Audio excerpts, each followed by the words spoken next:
Hello.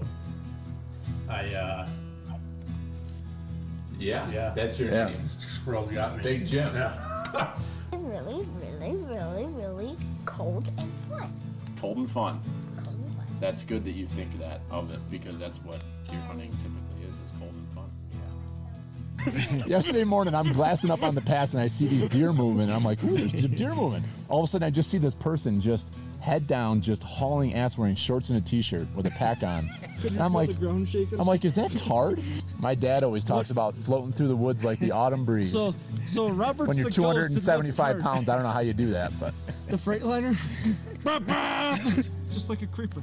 You're just kind of up in the corner watching what's going on down there. Yeah. You know. He's like, he's up there slapping it, pissing all over everything. Is it warm yet?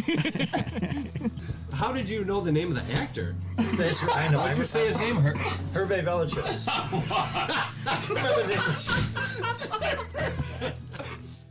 You know what pert near means. If you know what pert near means and you live in America, you're a redneck too. Welcome to the Log Talk Podcast, brought to you by Pert Near Outdoors. All right, we're officially live. I was going to run the Huntworks promo, but nobody wants to listen to that right now. We got people to and Dan Dunnigan's logged in. That's awkward.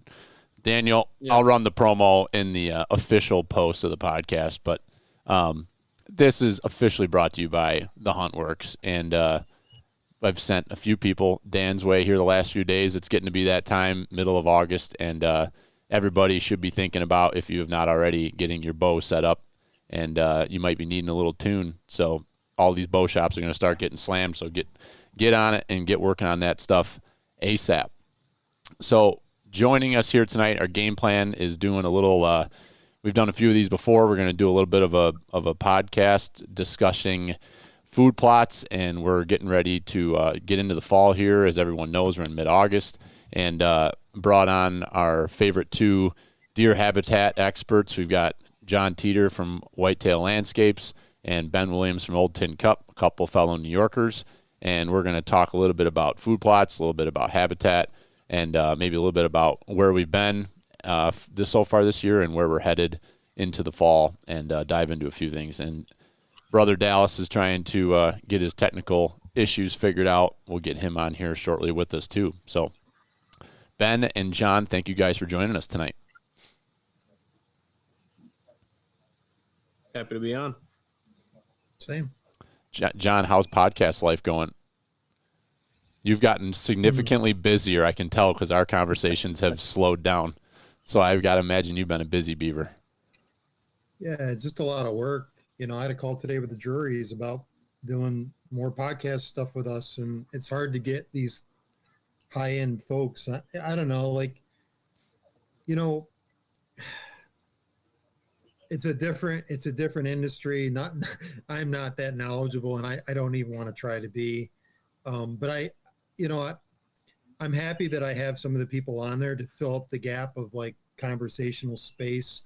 We did a really good podcast that came out this morning on logging.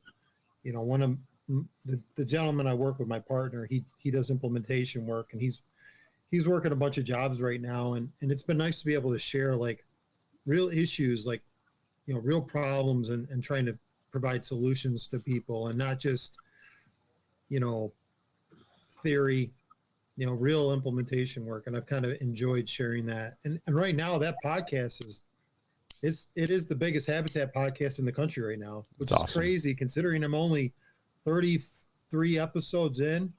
So we did a rating comparison, and it's the biggest one, which is like, holy, I don't know what I'm doing, but I'm doing something right. It's your show. So kudos to all the guys that are contributing. Yeah, amen to that. And your show is relatable, and it's kind of diverse in your topics. You're not like just hunkered in and talking about the same thing on every single episode, which is interesting to me. And, you know, you're bringing value to guys like me, and I'm not real big into the habitat stuff when it comes to the food plot end of things. The stuff you've done on timber and forest management and habitat on that end of things, has been invaluable. Hearing different people's perspectives on things, and it's a lot of fun to see that developing for you. So good job. Yeah, definitely. And I would say if anybody who does follow the podcast, I appreciate it. The intention is just to share.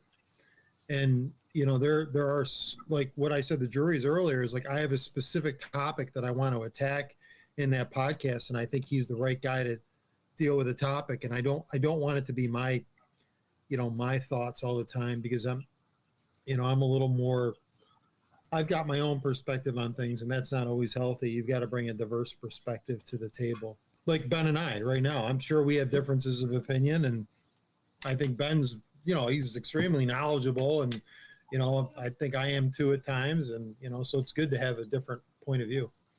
Absolutely.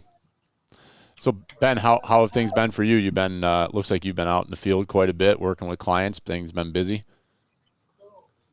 Busy. We got a little over 15 acres planted this past weekend, thanks to my buddy Nate, who's out talking to my wife outside the garage right now, and my dad helping out.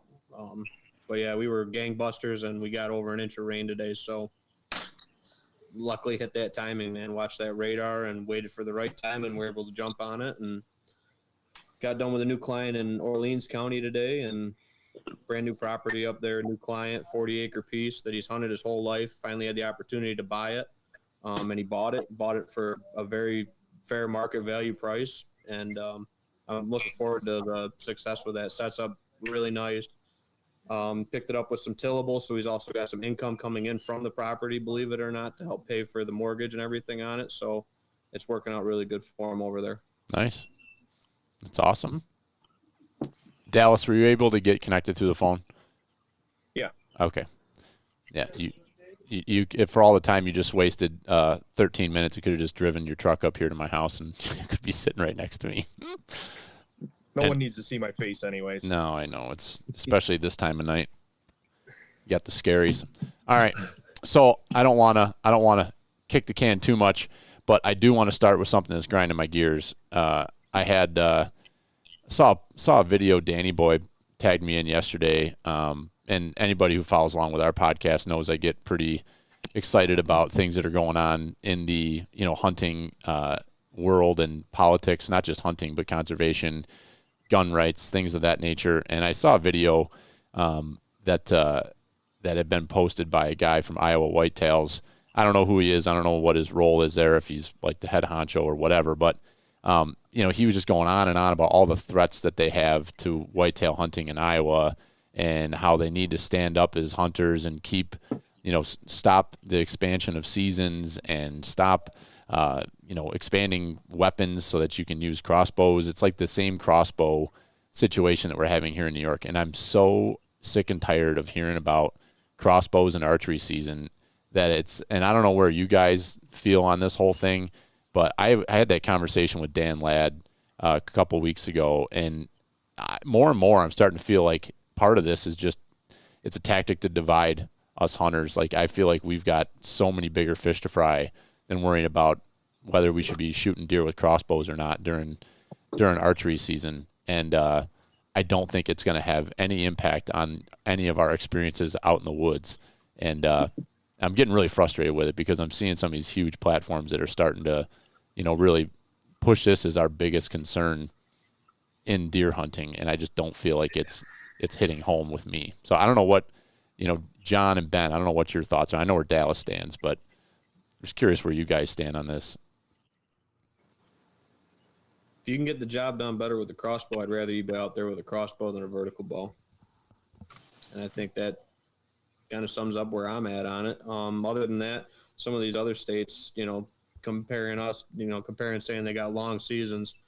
Look at New York's gun season compared to just about every other state in the country. It's not even comparable or relevant, man. The season differences are astronomical compared to our gun season. Yeah, the only thing I want to add is, it's I'm with Ben on this. It's all about, what makes you more effective and efficient in the field. Mm-hmm. If you have a chance, and put yourself in the shoes of an animal, would you rather get shot with a rifle or a shotgun? A shotgun or a crossbow or a compound bow or recurve. Go down that line and pick what you prefer to get killed with. Put that in your hat of things to consider. Right. I'm gonna choose something that's more effective, and so I put myself in the animal's shoes, and we need to think that way. It's not about this this piece of equipment is better than that piece of equipment. What makes you more lethal? That is the question mark that people need to ask themselves. Amen. And I'll tell you, I think the argument of, with all these added seasons that we're going to see, worse and worse deer herds, and our deer are going to be more stressed, and we're not going to see the antler growth, and et cetera, et cetera. I don't know, man. I've been paying more and more attention over with all these cameras the last 4 or 5 years, and I know we've been doing a ton of habitat work, and our properties are getting better, but I feel like the consistency of the quality of the bucks are getting better. And from the properties that you guys are working on, I mean, are you seeing things are getting better, or is it kind of ebbing and flowing? Like, are you seeing improvements in your areas with the quality of the bucks?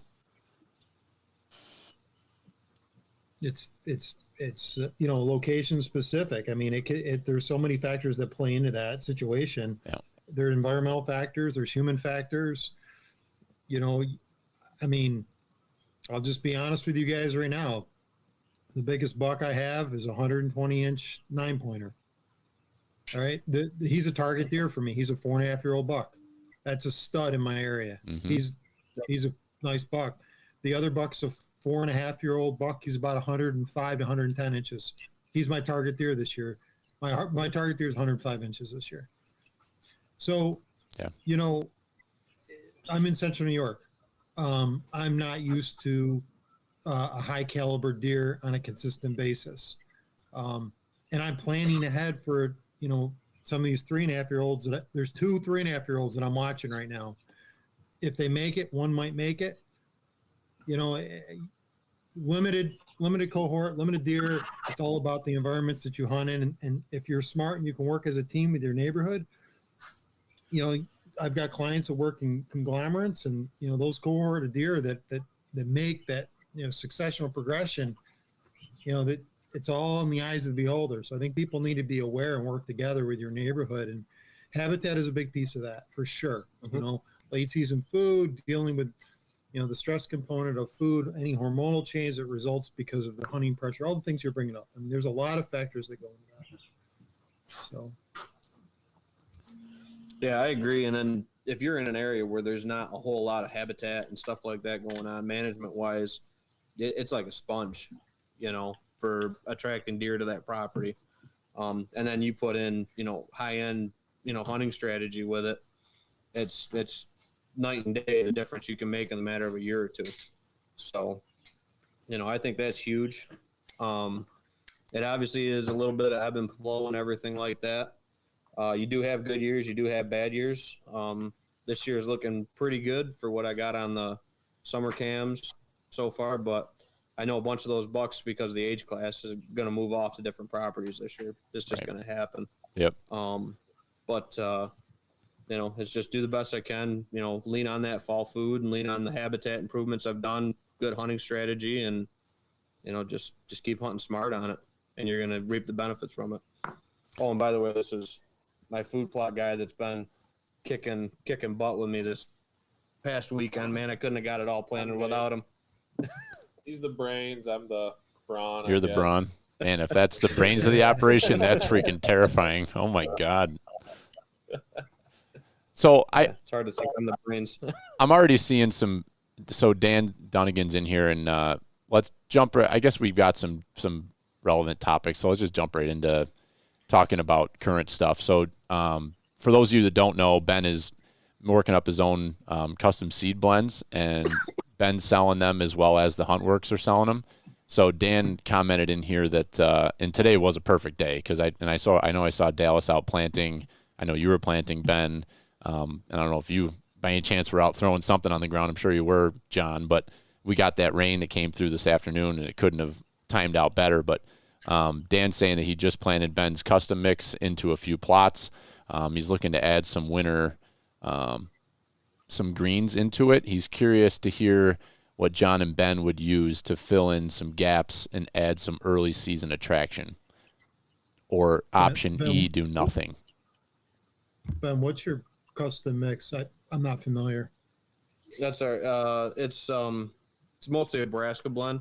It's got purple top turnip, tillage radish, Vivint turnip, jackpot turnip, which is more of a hybrid forage turnip, and then a Dixie Crimson clover for a good base with that in that mix. And what the Dixie Crimson also does is mixes into that blend at the right seeding rate, so you get about a 50-50-ish split with the Crimson versus the other seeds in that mix, so you can get a really good feel for how much seeds hit in the dirt and the spacing in that, because it's inoculated in white. It's real convenient for that. Plus, it gives you a little bit of that spring forage going forward into the next spring too. So that's the breakdown of it. Like I said, I mean, cool. Label's right here if anybody wants it. You can make it yourself. No, that's cool. I didn't know you were making. That's awesome. That's so cool. That's really cool.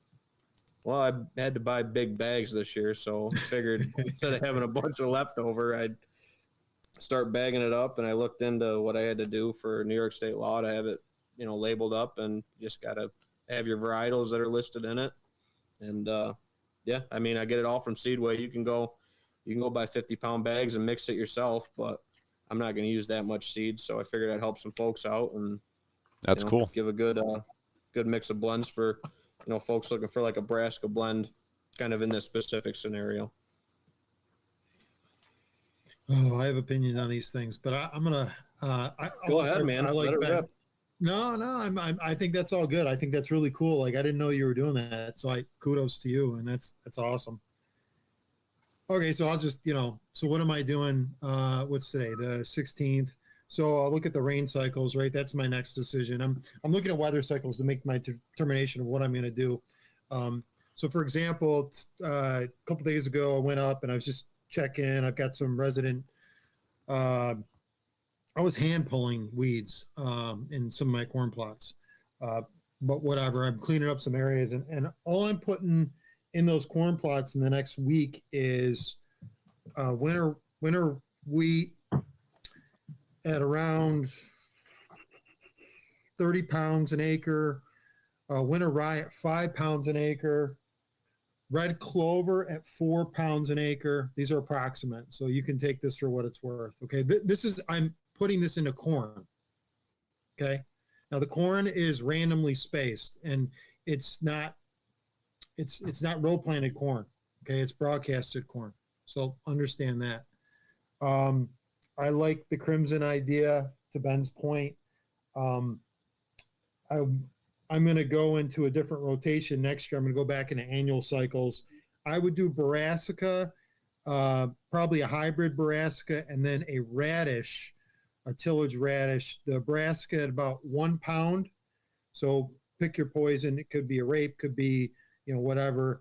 And then the brassica blend with a radish, I'd probably do about 1.5 pounds of radish, tillage radish, some type of deep rooted radish. That would probably be my combination for anybody that's trying to, figure out what to do now, because you get that quick, instant germination in regards to a grass. So that grain's going to carry you into that early season.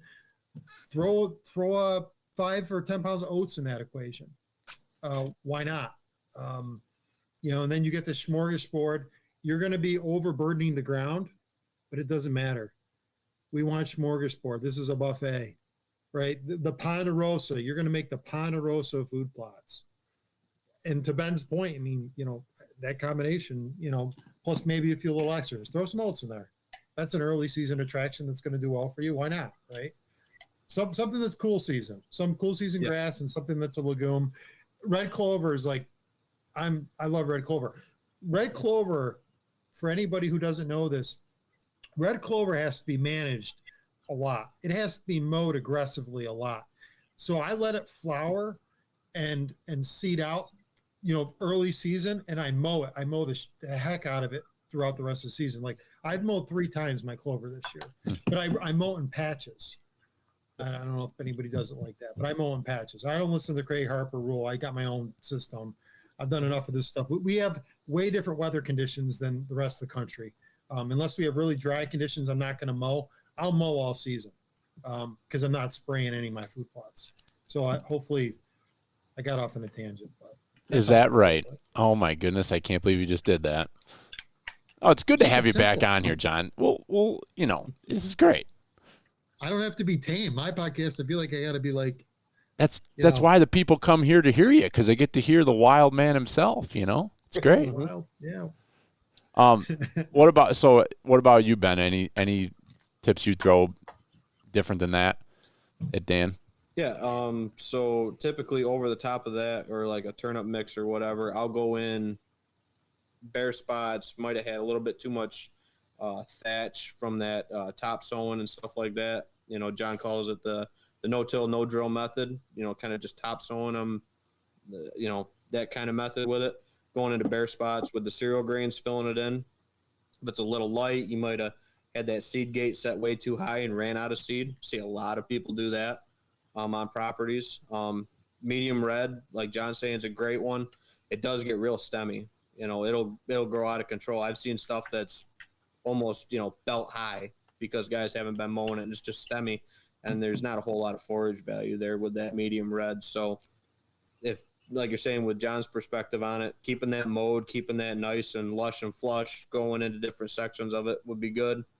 But yeah, just top sowing in some grains, filling in some blank spots. I got some problem weedy plots with curly dock, pigweed, some really gnarly broadleaves, and those are going into cereal grains just because I can get an extra dose of spray on them with like a 2,4-D. We really get a good bite on them, and they're just going to go into a cereal grain because of that planting date now getting shifted.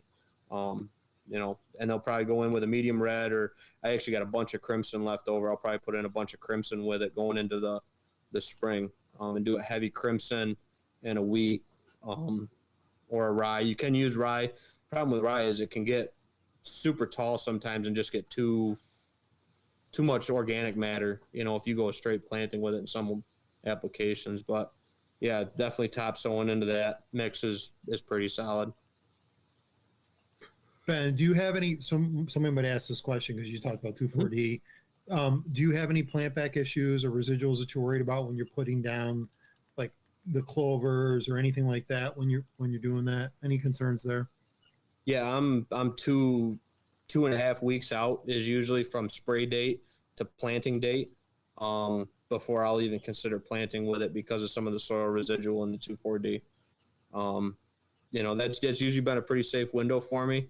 I've heard a lot of guys say maybe 7 to 10 days, but I feel like that's not.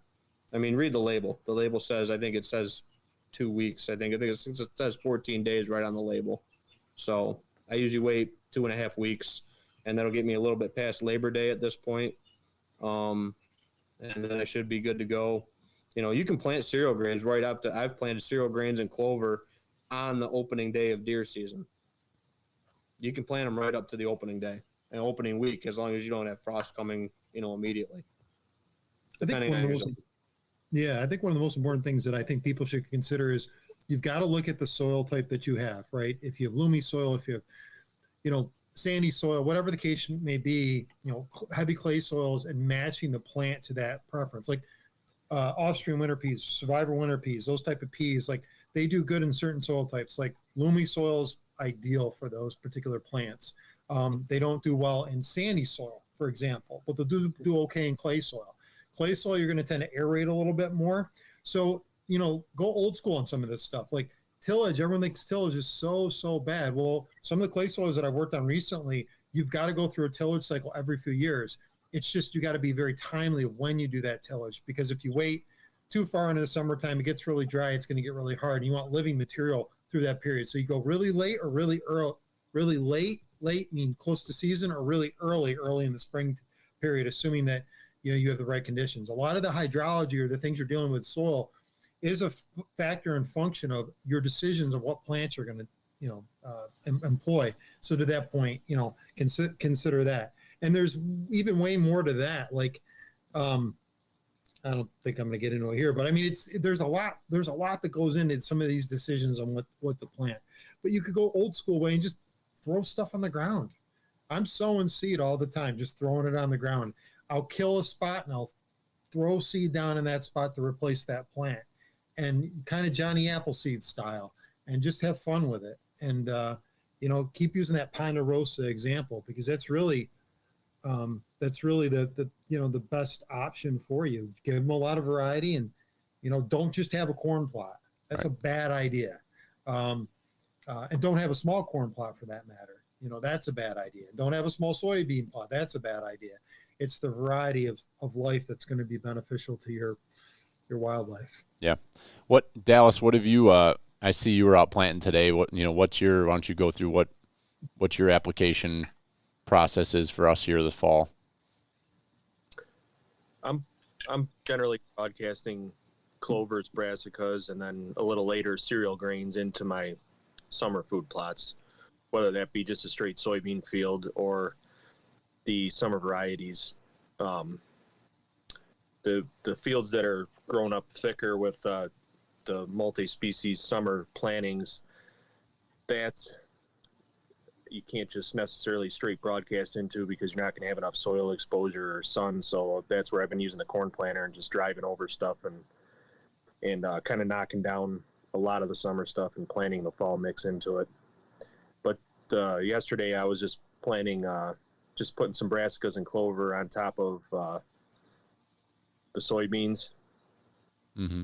And also there was a field that we had where the summer mix, it grew good, but it got taken over by grass. So that's where I had come in and sprayed that with Roundup, killed the grass, but also killed everything but the soybeans and the corn. So there I also broadcasted into. Yeah. So you just gotta, as far as broadcasting, it's small seeds. That's why Ben's mix looks the way it does. I take it as that you can broadcast clovers and brassicas and cereal grains, and as long as you can get them onto the ground, they're going to grow with a little bit of moisture. Anything bigger than that, you're going to have a hard time. You got to get it in the ground, whether that's tillage or some sort of a planter. You got to get peas and beans and bigger seeds like that. You have to get them into the ground a little bit.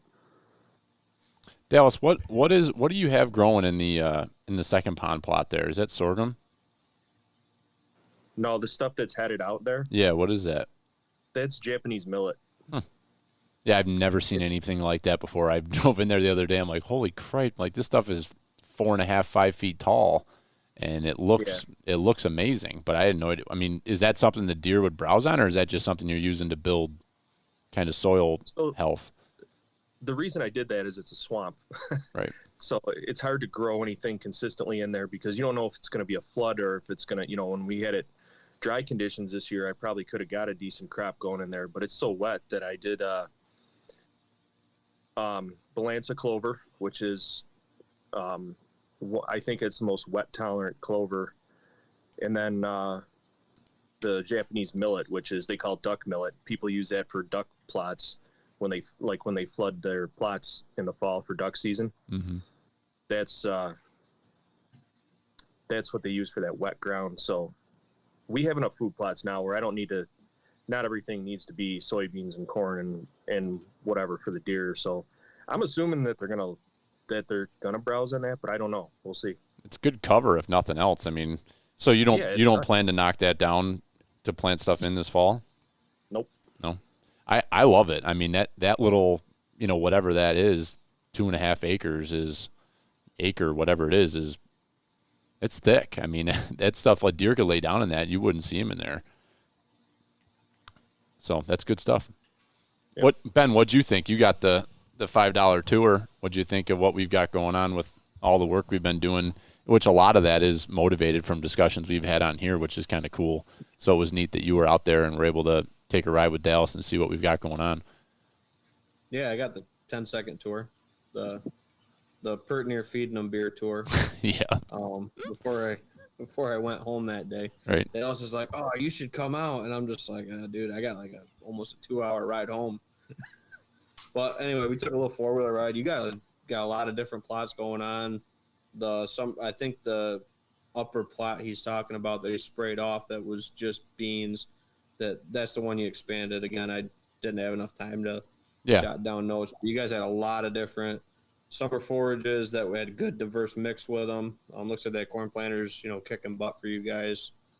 for your mixes and stuff you got going in. I saw a good spacing, good, that was working really good for you. But yeah, no, it looks like you guys got a lot of high quality forage going on for sure in the plots you got. A lot of diversity, which is nice to see. We had kind of a hard. Oh, go ahead, John. No, I was just going to comment on the millet thing because I've worked on a project maybe a year or two ago on a client property where I don't do a lot of aquatic stuff, so I want to be careful because I'm not like necessarily like an expert in this area. But one thing we recommended, at least with that client, because they have like expanded pond areas, is interspersing like cowpeas or lab into that combination. When you plant millet, it'll do well and it'll climb up the millet, and then you'll have a food source within those wet areas. So just a recommendation, because you're essentially creating cover with the millet. That's essentially what that is. And it's a food source for obviously ducks, of course, right? But you could add like a legume in there. I'm just throwing that out as an example for you, Dallas. There's some clover in it. Yeah, so I'm trying to be a know-it-all. So I just giving you another option. That's cool.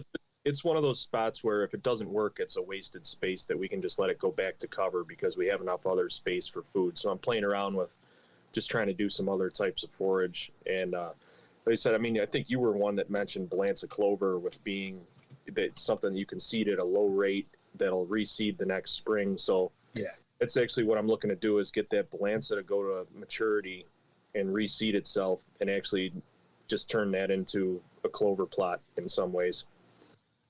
Yeah. When you pull that Balanza clover out of the ground, I'm sure Ben's seen this before. It's just a massive root system. It's incredible that, that's kind of what you're looking for, especially to break up the ground. Or just, again, that they do all in high moisture areas. It's like fixation with a capital N at the end of it for a reason. It's just super nitrogen fixing rhizobius roots. That's why the name is the way it is. I think if you look on the label, I think the N at the end of it is a capital N for nitrogen. It is. It's a super clover for sure. For a mix, yeah, absolutely. You have a grass, it's just like the perfect combination of. Yeah, it's interesting, and we've kind of, I know my brother and my dad and my uncle Mike have been hemming and hawing about what to do up at our camp, because those plots that Jimmy started last spring with clover. Well, I guess he started the fall before. I think he put rye in and did some clover and some different things from the guidance of you guys, and now. Fast forward to this summer, those two plots are just, they are absolutely gorgeous, and they are getting fed on all day, every day. We're getting trail cam pictures of doe groups every single day. You name it, what time of day, at broad daylight, they're out there just feeding.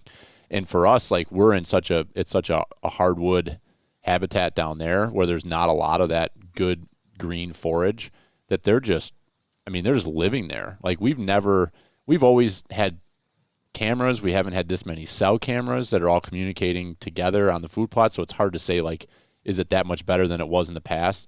But it certainly seems like we're able to sustain more deer right now on that property just because of the tonnage of food we have, and they're just mowing it. And we're kind of at the point where it's like they're having the discussion of, like, not doing anything with those plots and letting them be throughout the fall, maybe broadcasting some stuff in.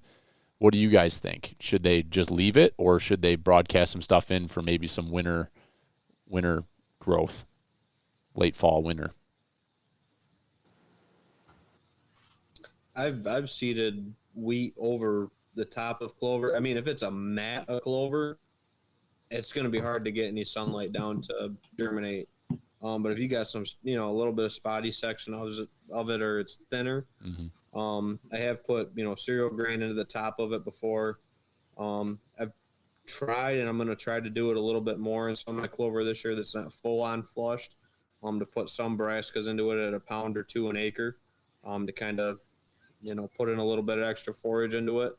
But yeah, I'd be interested in John's take on it. I know I've seeded cereal grains into it before with success, especially stuff that might be struggling or on the way out. Something that you might have been controlling the grasses on in the summer and stuff like that, and got that kind of weeded out, and you want to put a little cereal grain to it for, going into the fall. Yeah, I guess to add to that, it's August 16th is the date today. So let's, just consider that from a timeline standpoint. I would probably go in and I would mow it down to 6 inches. And just prior to mowing it down to 6 inches, I'd broadcast about 50 to 70 pounds an acre of triticale winter wheat, about at that rate. So you're increasing your rate, 30%. And then if you set back the clover a little bit, you'll give a chance for the grass to germinate. And then going into next season, now you have something consuming that nitrogen, giving kind of away the opportunity for some other grasses to creep in those areas. You'll get swamp grass, crabgrass, orchard grass, right?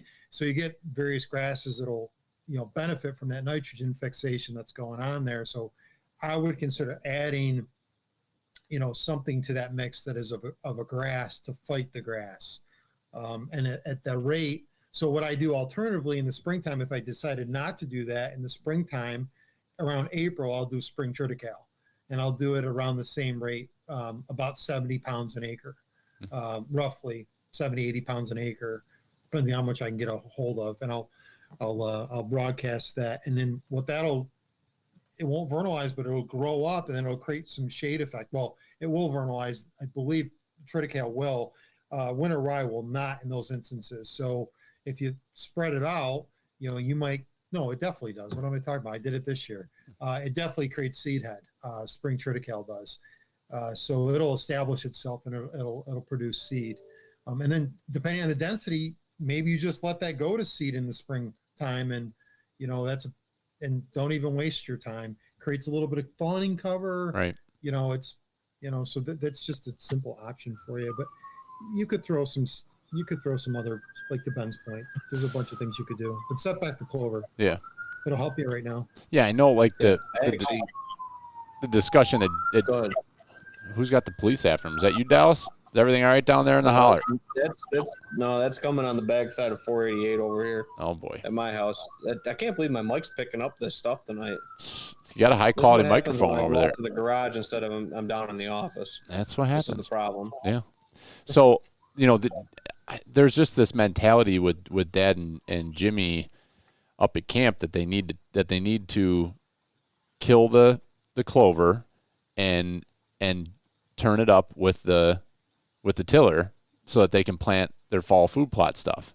And I just, from this discussion, I just don't feel like we need to do that. I think we can keep things growing, mow them down, to your point, from what you guys are just saying, mow them down and broadcast in the seed prior to mowing, and just whatever takes, and it will continue the progression of things growing all 4 seasons, correct? I mean, is that how I'm understanding what you guys are saying?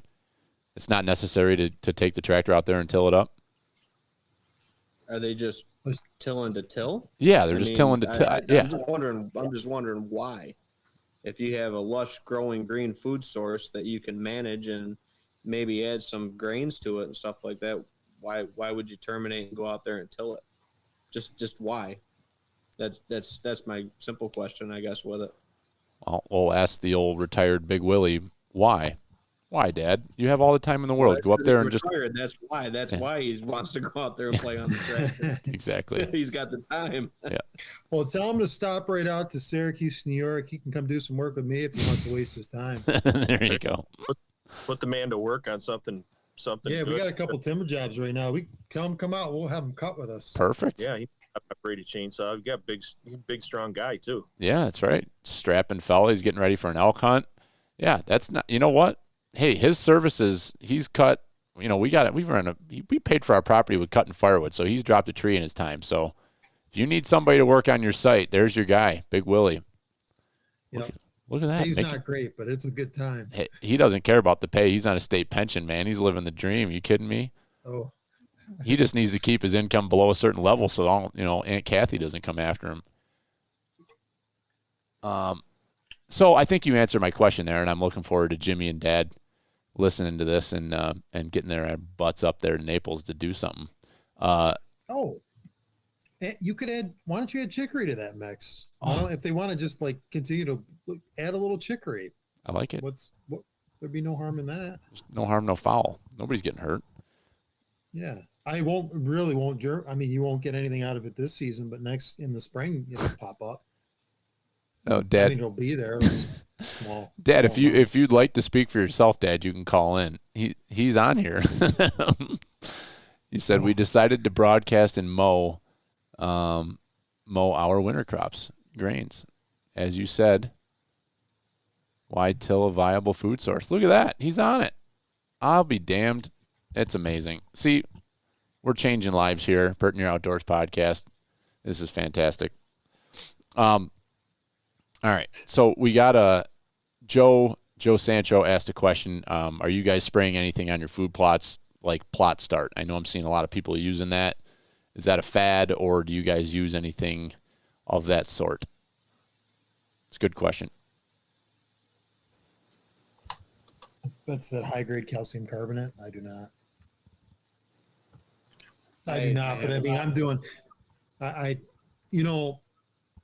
don't see the harm in it. That's a foliar spray, right? I don't see any harm in it. It probably has some iron and copper, and some of those. It's hard to get that to be taken up by the plant. So foliar sprays are really the way to go for a lot of micronutrients. I don't know what's in that label or what's in that particular product. Those are the guys at Hunter, Jeremy Flynn. I don't really think. I think you got to think long term. If it's a lease, sure. If it's a property that you own and you're trying to amend the soil, go back to scratch and start working from your soil test. Don't Band-Aid fix things, because you're wasting your time in some degree. And by the way, a lot of these products that we're talking about earlier, these Seedway, whatever the blends are, whatever you're using, they're not. A lot of them are just cover crops. Their nutrient uptake isn't like, we're not trying to develop like a high yield product. So like the output isn't really measured in like, you're not measuring biomass, and you're not necessarily equating that to some level of success. At least most people aren't. Like my whole net loss comment about this stuff years ago. So I would say that, just don't spend too much time worrying about that stuff. Put a lot of seed on the ground and pray for rain. Take your soil test. Amend the soil as necessary. Meet the minimums. Sorry. Does that make sense? Yeah. I think the Plot Start is just a lime substitute. If I'm thinking of the right one, it's for lower pH soil. You put that on, and then you get more of an immediate reaction than you would if you were putting lime down. It's just calcium carbonate. That's all it is. Yeah, it's calcium. Yeah. Right. Yeah, it's calcium carbonate. Why don't you just go urinate in your food plots? No, seriously. Go take the urine. No, I'm serious. I pee a lot, so that's perfect. I'll just go spend a day over there. It's all temporary. Anything that's in liquid form, depending on your soil type, is all temporary. It's a boost. So how much time and effort you want to spend? Are you going to drive over those food plots with your sprayer and knock everything down and mix mash it? I mean, and I think it's a great question. Yeah, it's an outstanding question. I don't necessarily think it's worth your time. Yeah, because I think it's all time based. Yeah, and that's the stuff. Like if you're following other hunters and people that are big into doing food plots, it's like, back it was probably beginning of July, end of June. I'm seeing all these guys out there, and they're, dumping their plot boost into their sprayers, and everybody's hitting out there like, you got to be out boosting your plots. And it's like, I don't know. It's like that's not. That's interesting to me. Like, I don't know that's necessary. It seems like it's a new thing that everybody's just jumping on because that's what everybody's doing. So it's a good conversation to have. It's fertilizer. High concentrate urine. That's what I'm suggesting as an alternative. This is a joke, but I mean, seriously, think about that. That would be natural, though. This other stuff, if you take a soil test and determine that you actually need some sort of any sort of fertilizer, whether it's liquid, granular, whatever, that's fine to try to get stuff to grow. But the problem with any of these products is that You buy it, you throw it on your food plot, you get a reaction from it, you get a positive reaction in your growth. And then what are you going to do next year? You're thinking, well, I'm going to throw that on there again because it worked last time, but maybe I'll double the amount and see what happens now. It's the same thing. You buy a bag of food plot from Tractor Supply and you read the back and it says to till it up 2 inches and then put 100 pounds per acre of triple 13 on it. Well, they're telling you that because they know that you'll get a reaction from it and your plots will look good and you'll be like, wow, I bought that bag of cheap shit from Tractor Supply and it looks great because I followed the instructions and did it. But you're just recreationally tilling and fertilizing and getting a good reaction out of it. But you have no idea what your plants really need. So that, the next thing you do next year, you're going to spend the money on that triple 13 again, or the plot boost again, or whatever. Like I said, if it's necessary, if your soil requires those inputs, then consider putting them in. But my approach has been just plant shit and see what happens. And if it looks bad, then let's try to investigate why. But a lot of times we plant stuff and it looks great. So why am I going to go through and take a soil test even to, I don't want to add those inputs. I don't want to pay for them. I don't want to deal with the negative impacts on the soil or the plants. Again, if you have bad conditions, then do it. But just putting stuff on randomly and then seeing what kind of a reaction you get out of it, you're not really learning anything. Yeah, and I feel like all three of you guys, Dallas, Ben, and Jon, you guys are all in that same boat of that your goals are long-term goals to improve soil health and let the soil and the nutrients in the ground do the work, and you don't need to continue to add these different add-ons, these different liquids or fertilizers just to make stuff grow. Am I right there? I mean, I think that's the long-term plan from all the discussions we've had, is that you just want to constantly be building the soil health. And that in turn will help your deer be healthier because you're putting more nutrients to them because the plants are healthier. That's kind of the big circle, right? That's my approach. Yes, exactly. My corn right now, sorry, Ben, I'm just going to say my corn right now, I don't know what my yield would be.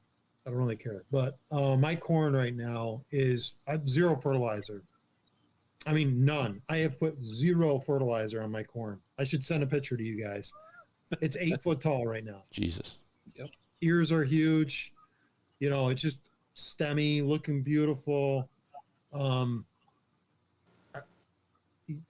People are lost with a lot of things. And one of those things is if you get these rotations down correctly, you don't need to be having a lot of additives. Now, I did put what I call moon rock. So I did put natural amendments in my soil this year. That's why I put corn, to get it cycling, and I had to till my ground. But generally speaking, I will do foliar sprays. Like I will spray zinc, copper. There are certain types of foliar sprays that I will spray on corn at a certain stage of its life, but I don't necessarily think, like, for most food plotters, that's a necessity.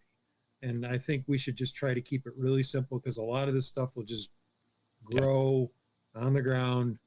You can have the most expensive equipment in the world or the least expensive equipment in the world. Like I could use a walk behind brush cutter this year and do all my food plots just with that and a backpack sprayer and broadcasting seed.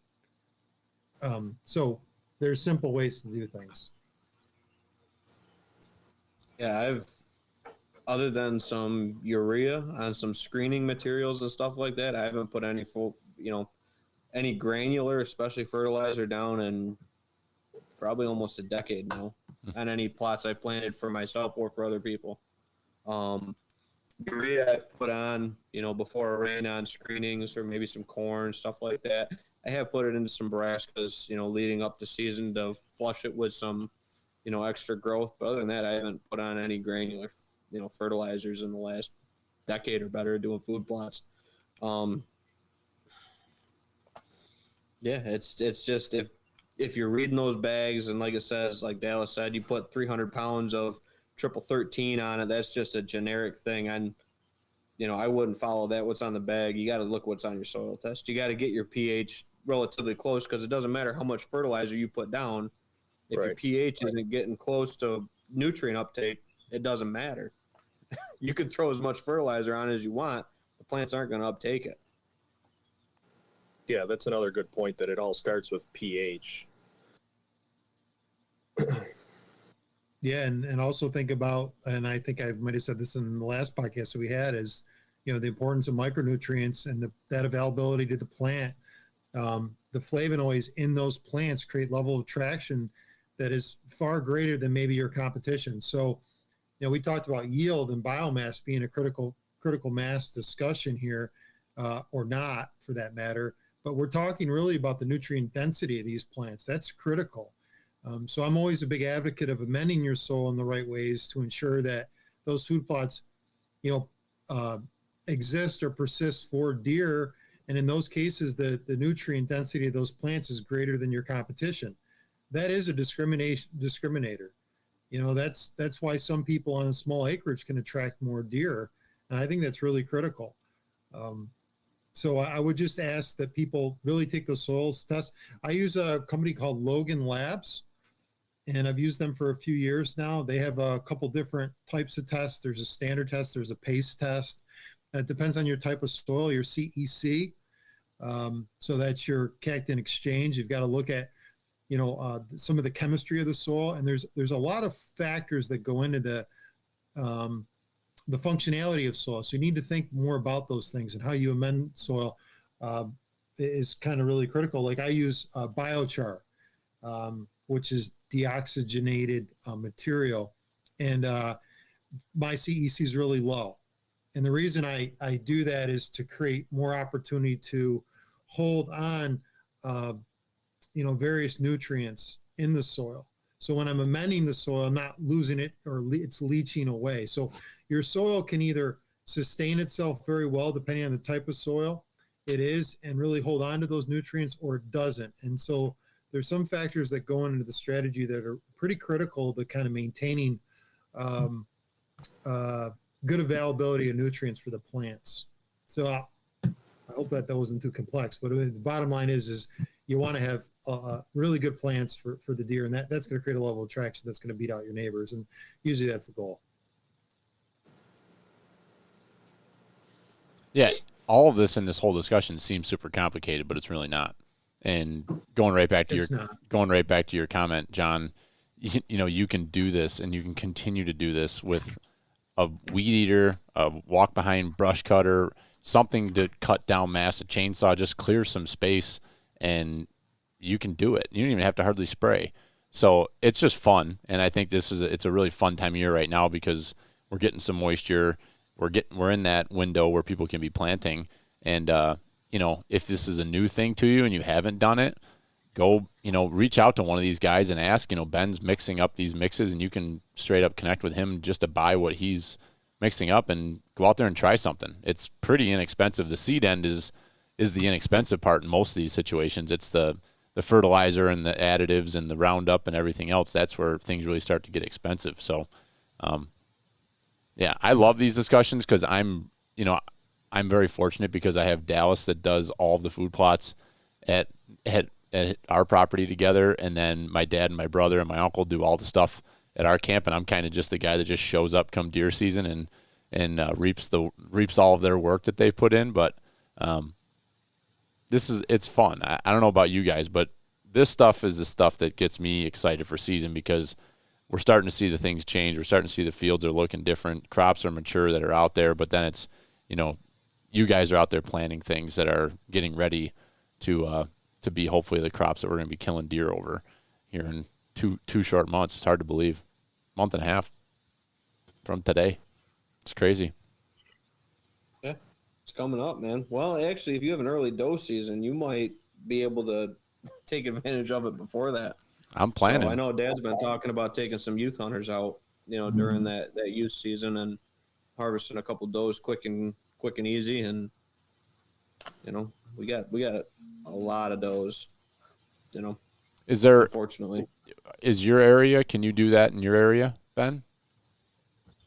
Yeah, we're 8F. We're eligible 8F for that program, and that's also youth eligible, which we just looked into it to try to didn't know figure it that. out because we're trying to line up a couple different youth hunters to come out to our property, and it's almost going to be like a, like a I don't know, nuisance permit doe hunt, kind of like, with the early season harvest. With that is it'll be set up on a plot, quick in, quick out.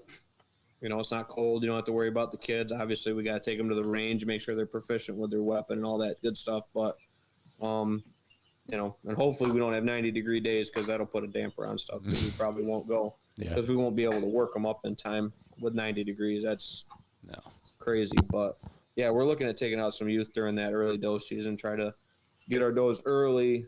We usually take a few early, one or two, late season. I guess it all depends. Our rule is doe groups of 6 or more, you take a doe out of it. And that's, that way we don't have a threshold of 10 or 8 or whatever it might be a particular year to take for does. It's usually a group of 6 or more mature does and fawns. We take a doe out of that group. That's just our kind of rule of thumb that we use as a barometer for keeping those doe groups from getting into those big 10, 12 doe trains that you might see, coming into an area. Interesting. Sounds like good hunting. Yeah, that's Very smart. good hunting. Yeah. And I'm just thinking, did you get to hunt that season last year? I don't think anybody in our crew. Well, I know back home, Jimmy and Adam, I know they hunted it up in Naples, but did you hunt it, Ben, last year? The lowest temperature I had during that season last year was 82 degrees. So no, I did not. No. Yeah. Well, Dad's got the walk-in cooler at his house, so there's no concern about what we do if we shoot one. So I'm definitely going to plan on trying to get out. I'd like to try to get out for one evening and then spend the night at camp and hunt the next morning, maybe a Saturday night and a Sunday morning. But I'm interested because obviously I've never hunted deer that early, and I'm thinking it's not uncommon to see those groups of does hunkered up together if they're traveling from food to bed. It's not out of the ordinary when in that early season to see, I've had early archery hunts where I've seen 8 or 10 does together. So I really like that approach. I'm probably going to put that to play. Yeah, if you have the need, again, and that's where it comes back to your decision as a land manager for your property. If you have the need to do that, or to harvest that doe early to make sure you have some venison in the freezer, I think it's a great opportunity in those specific zones, property specific, right? To that zone. If you're struggling with a deer population, or trying to grow a population, I wouldn't be out there whacking does in September just because you got the season to do it. It's property specific, just like any of it. Just because you can draw, in my zone, I could probably kill almost a dozen deer a year, bucks included, in 8F. Am I going to do that? No. And it's not sustainable, so you have to take a step back and hunt different properties or whatever, but you can't, realistically take that off of one property consistently and have, not any negative effects as a result of it. Right.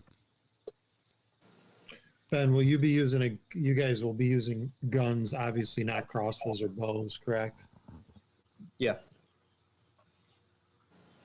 Cool. Yeah, it'll be rifles from, comfortable distances from, tower stand locations, quick on, quick off hunts, 100, maybe 120 yard max shot from that location. Some of the stands you might be able to shoot 150, but obviously new hunters, youth hunters, stuff like that. It's not something we're going to, stretch them out there. And if they're out there, it's just cool to watch them, out there on some of the plots and stuff like that too, and get the youth out there. And at a time when it's not, 30 degrees out and you're trying to get them out there and, get them excited about it, you can hang out there in the blind and, bring a snack or whatever with the kids and, and enjoy some time in the blind with them. And, I think it's a good time if you have the opportunity to do it and if you need to do it. And again, we're not going to just shoot a doe that comes out on the field necessarily, maybe just a shooter either. If it comes out with a group of them coming out to a plot and we got cameras on them and stuff like that, that we might need to take a couple does out of a specific area of the farm, we might take a few with the youth. And other than that, it might just be sitting out in the blind and crunching on some cookies and, watching the deer come out. And there's nothing wrong with that either. You don't have to kill them. No. Yeah, I just, you're thinking now, we talked about the season length, and you're talking, September through January, right? I mean, our season is long, so, you're looking at the volume of pressure, September, October, November, December, January, into January, whatever. So at least 4-month-long season. I mean, the state needs to start really reconciling that a little bit and having some real parameters to improve the quality of hunting across the state. And it varies all over the place, right? The Adirondacks is a lot different from even the southeastern part of the state. I do a lot of work down in those counties, and then you get back up to central New York, the hotbed, Syracuse, and then we go out west to, not so good. I'm just kidding. Really good hunting out west, and it's just, you're asking yourself, how do you manage the deer herd throughout those different regions? And there's definitely different philosophies, and I think the biologists need to do a better job of thinking through that more in depthly and being more persistent. And I think having that early season is a good thing for you guys.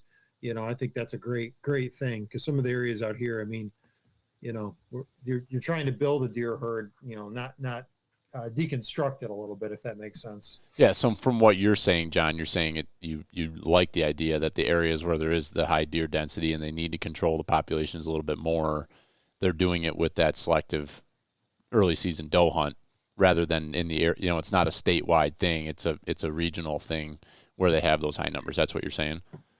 Yeah, and I think they can go down to the town level. Yeah. I think there's enough data that they're getting from these town levels, and they could have, they could really drill down even further.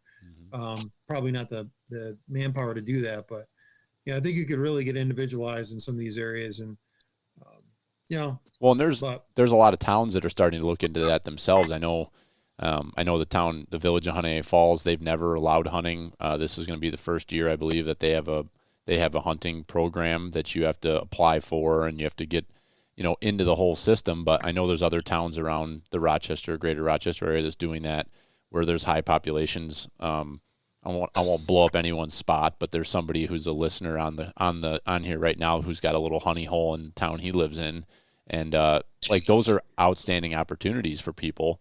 If you're living in some of these villages and people whose bushes are just getting ravaged by overpopulated deer, that's something you can go shoot that Bambi off somebody's, third of an acre and put it in their pool, pretty cool. Yeah, or the 160 eating your rose bushes. Exactly. And you shoot them with the swing set in the back of the shot. I know. That's no joke, man. I've seen it. I know. I just went over to the farm yesterday or Saturday, Dallas, and I tried to scrounge up. We have how many pounds of seed over there? And I couldn't find anything that was like pre-mixed with stuff that I could just grab to bring over to the house to throw in the backyard. Because I got an area that I kind of let go, and it's not big. It's like maybe 10 by 15. But I have tons of deer in my yard, especially once the weather gets cold, because all the apples fall down and I rake them around the trees. And I was joking with Sarah because I planted sunflowers with my son this year, and the deer came through as soon as they were like, 3 feet tall, perfect. They came through in one night and freaking ate them all. And I'm like, I got a jihad. I'm ready to run on those freaking bastards. So I went over to Dallas and I grabbed whatever was left in the broadcaster on the front of the 4-wheeler.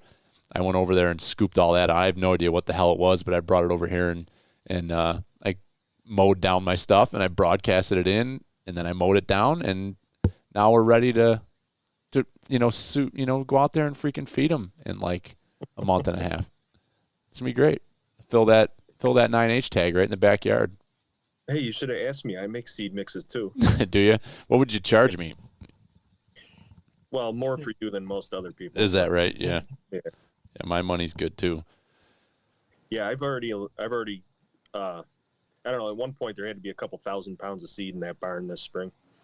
Yeah. Your brother and I had a fun chat about that the other night. I'm like, do you realize how much seed we still have in the barn right now? It's like there's boxes that I can't even lift. They're so heavy, and they're not even opened. And Brian's just shaking his head. He's like, how much shit is he gonna plant? I'm like, I don't know. I like it. Stockpiling seed. Yeah. It's not gonna go bad as long as we keep it dry. So we're at about an hour, and I think we've done pretty good at keeping it on the rails here. So I want to kind of try to start wrapping it up. John, you got anything in closing? Any final pointers for anybody? Any plug? Well, for when you get done with that, plug your podcast for those of people that are listening that don't know about it. So do that, please. I didn't plug it enough. We want to push you to the very, very top of the charts. No, I'm not. I don't intend to be there. So, my strategy is just keep it simple. Go with those basic cover crops that, easy to grow. You can throw them on the ground, and you don't necessarily have to worry too much about something growing there. A lot of times in those instances, you'll go a little bit heavier, maybe increase your seeding rate 10%. It's not always a great idea to overwhelm the soil because you won't get the volume. But if you're trying to balance all that, I would say, consider that as kind of your tactic. I've really lowered my brassica quantity in all my food plots.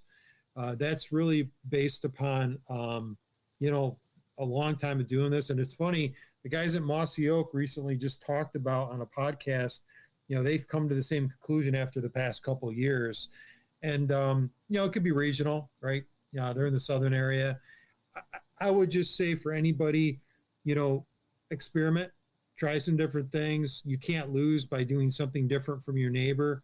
And it's not all about being different, but it's just, experimenting a little more than you would normally. And, you're probably not going to lose out during season if you've got a little bit of too much brassica or maybe a little bit too much grass in that food plot.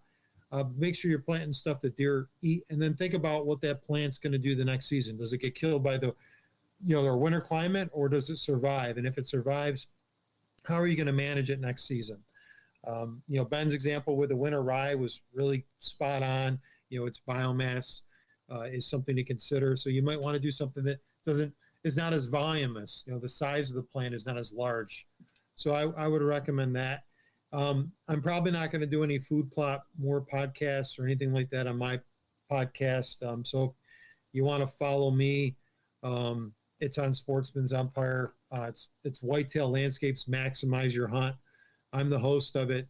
There's guys all over the country. There's the top land managers in the country are on that podcast.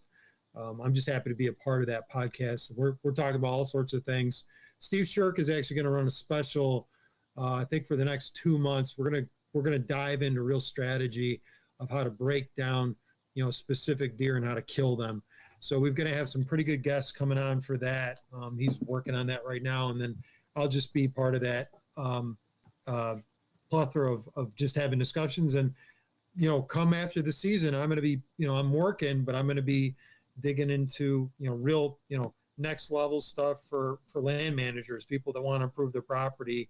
And so, I'm willing to share on that podcast. And if anybody wants to ask questions, shoot me an email. I'm more than welcome to help you out. And, thanks for having me on. I've loved being on this podcast over the past few years. So thanks, Billy, and everybody else. Yeah, I appreciate you. And I will take credit for your success in podcasting because of all the time we spent talking about podcasting, even though you're just pummeling me, but you're just better looking. But then I'll also say that it's clearly you've taken Steve Shirk away from us because now I can't seem to get a word in edgewise with him, but it's because you've got these big plans with him. So he is really I can't get over how popular he is. If anybody follows him, he is extremely popular.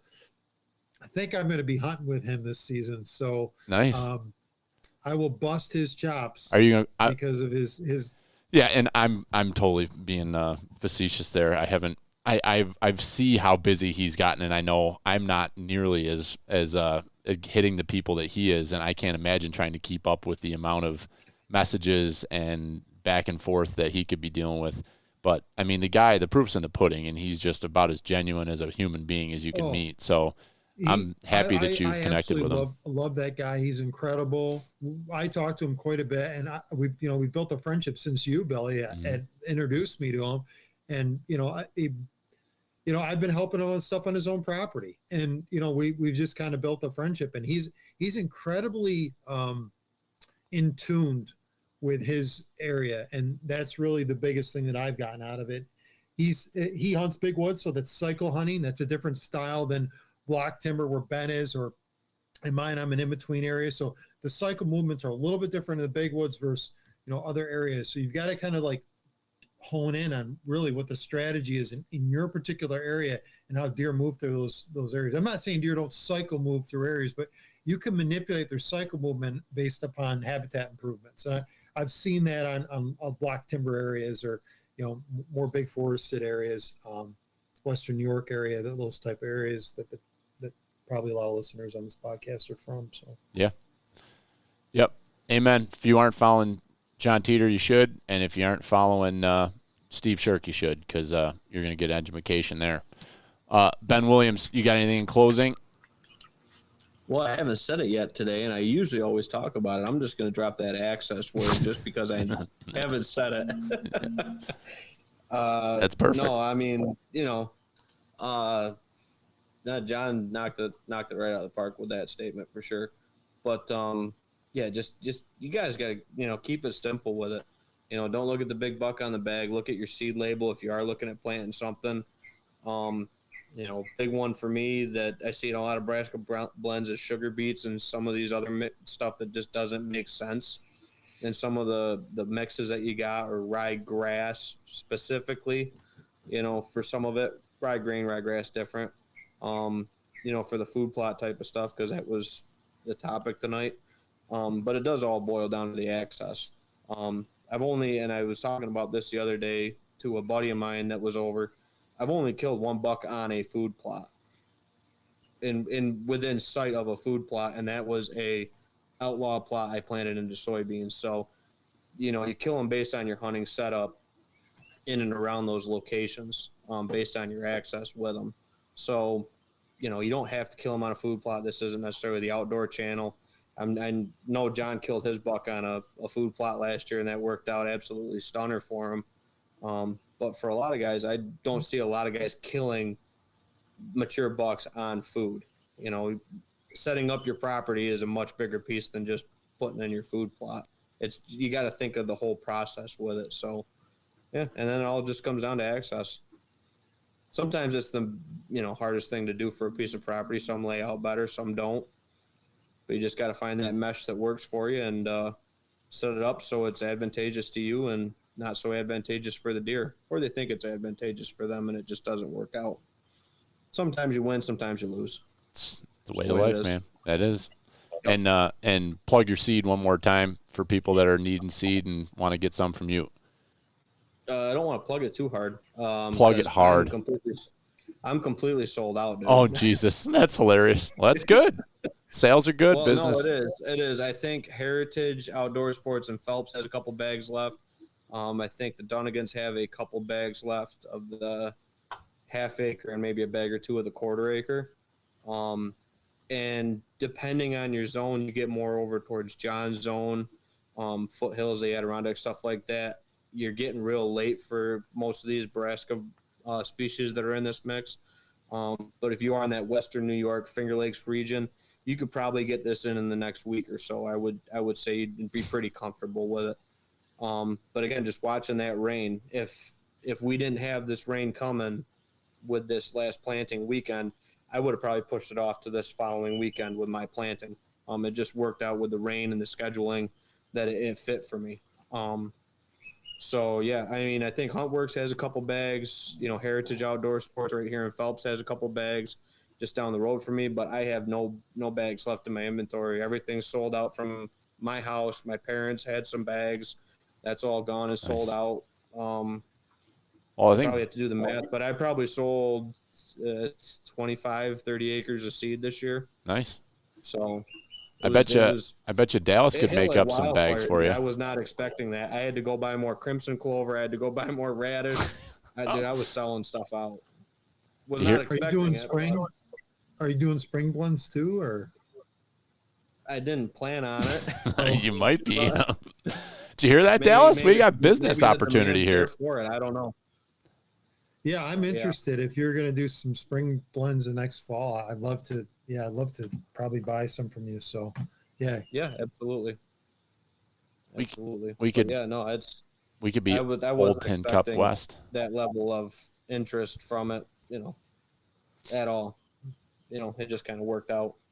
Cool. But yeah, and if anybody's interested, I do, some stuff on, Instagram, Facebook, YouTube, Old Tin Cup, Habitat Restoration Enhancement, Jon stuff. I listen to Jon stuff all the time when I'm at the college working my 9 to 5, mowing the soccer fields and stuff like that. I throw the podcast on the headphones and I listen to it. So I'm one of the guys that gets them into that top 10% for sure. Hey, you better give me a 5-star, buddy. Oh yeah. No, I listen right along, man. Absolutely. No, it's always good content on Jon stuff. Thank you. And I think we do complement and contrast each other to the right levels, and that's the thing I've seen with working on properties that other consultants have also been on. It almost puts too many, pieces into the puzzle. But that's why I tell people, talk to these consultants, fact check them, talk to maybe other clients, referrals and stuff like that, and find one that might fit for you with it, because I might not be a fit. Jon might be the better fit, or somebody else might be the better fit for you. Everybody's going to look at a property. Jon will write it up different. I'll write it up different. There might be some similarities, but you're not going to get a broad brush stroke. That's what everybody would write up for it. It won't happen. I've seen stuff that other consultants have been on that I would look at completely different. And it's all perspective based. So, and I think the perspective, I think that's important. I think the perspective of, I think you need to ask the consultant precisely, like, what's his experience hunting these particular areas and understanding, like we just talked about cycle of movement. That cycle of movement is going to vary based upon your terrain features, right? I was talking today with a client specifically about, how thermals move through an area. And I was listening to a podcast with the DeQuistos, and I'm like, man, they think they know a lot. And I think they do in a lot of capacity, but there's a lot more. I mean, soil plays in how thermals lay out in a particular property. I mean, there's a lot that goes into it. It's not just, air moves through terrain in certain ways. You really got to look at, the vegetation type, the soil type.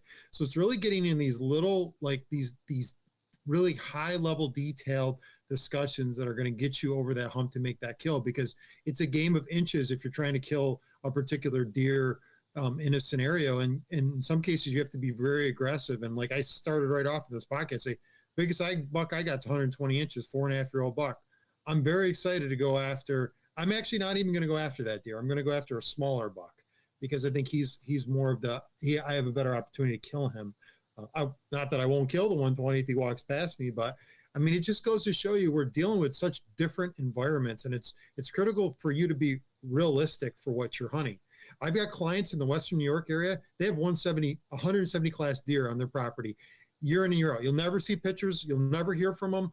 They're clients of mine. I'll never share any photos of them, but I'm telling you, the caliber deer in some of these areas are so much. It's so different, and it's fortunate for people in some areas. In other areas are just rough and tough, and you're building your skills out of necessity and trying to be innovative. And I like the innovation piece of it. I think, the more we can innovate and learn and come up with new strategies, I think the better off consulting and otherwise, I'll be and you'll be as a client. So just to pile on, I think that's really important. But I think you should stay with New York-based guys because they've hunted New York, and I've advocated for that. I've gone out west. I don't know how many trips this year out west: Wisconsin, Iowa, Ohio, what other state? Illinois, one other state I went to. And I'm telling you, talk about easy. I'm sorry, those guys, if they listen, talk about easy.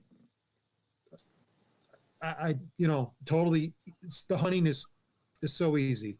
And I'm not trying to bash them. It's so simple. You don't have to do anything sophisticated to get deer killed. Here, it's a grind. It is a tough environment, period. And I think I would challenge those guys to come out here east.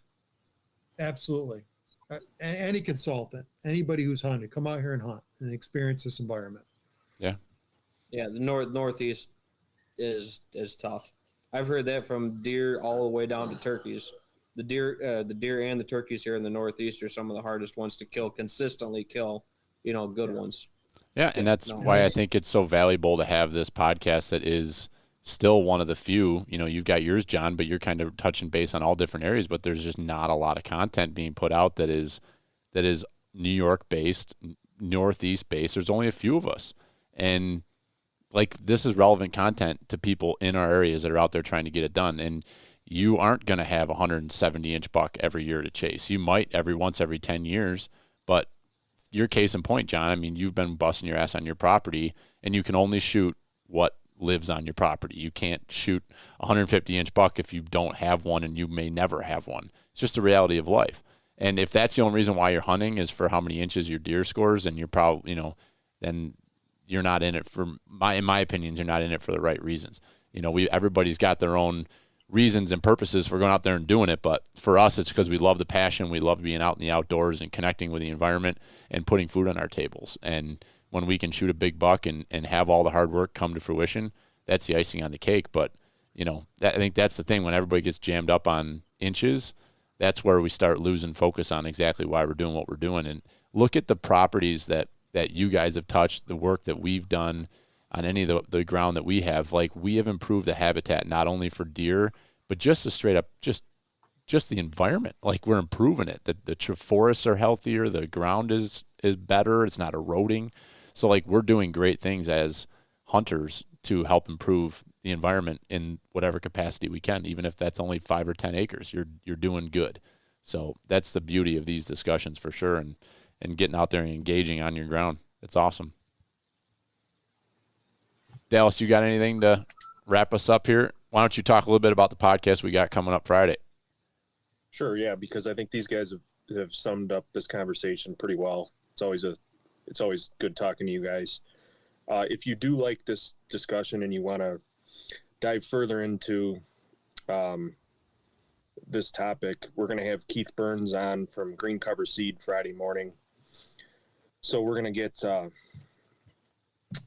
maybe a little bit deeper into soil health and cover crops and diversity. And we're still going to relate it back to food plots and deer, because that's ultimately what we talk about here. But if you like this discussion, I'm sure this is going to be a good one coming up on Friday. Yeah, so we'll be broadcasting that live on Bullhorn and on Facebook. That'll be in the morning. Was the best time where we could connect with Keith. So 9 a.m. Eastern Standard Time, we'll be broadcasting that live for anybody that wants to jump in.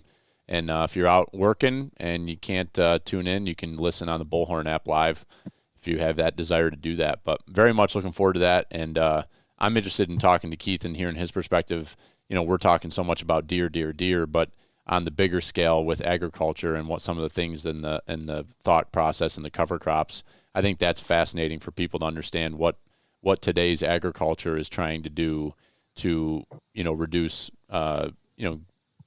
greenhouse gas emissions, carbon issues. I think a lot of that nobody realizes how much, and that's something Dallas turned me on to, and I hope we can dig into that Friday, is, how much carbon is released every single time that ground is turned up, especially in the Midwest. Fascinating stuff. So I'm very much excited to have that conversation with Keith and learn a little bit more about that myself. So it's been a great chat, boys. I appreciate everybody jumping on. And Dallas, I think we need to start mixing some seeds and competing with Ben. I think there's money to be made. We'll bury this kid. He's just a one-man band. You could sell it. It's fine. I could sell it. I'm a sales guy. Every bag. So I'm not going to compete with Ben, but if you want to know anything about food plots, just ask me. I'll tell you. Yeah, for free. Yeah, exactly. I've got tons of free advice. So. Yeah. All right, boys. Thank you so much, and to everybody that tuned in podcast land, we appreciate you. And share this podcast, help us keep growing, so we can try to knock Jon off the schneid for a couple days.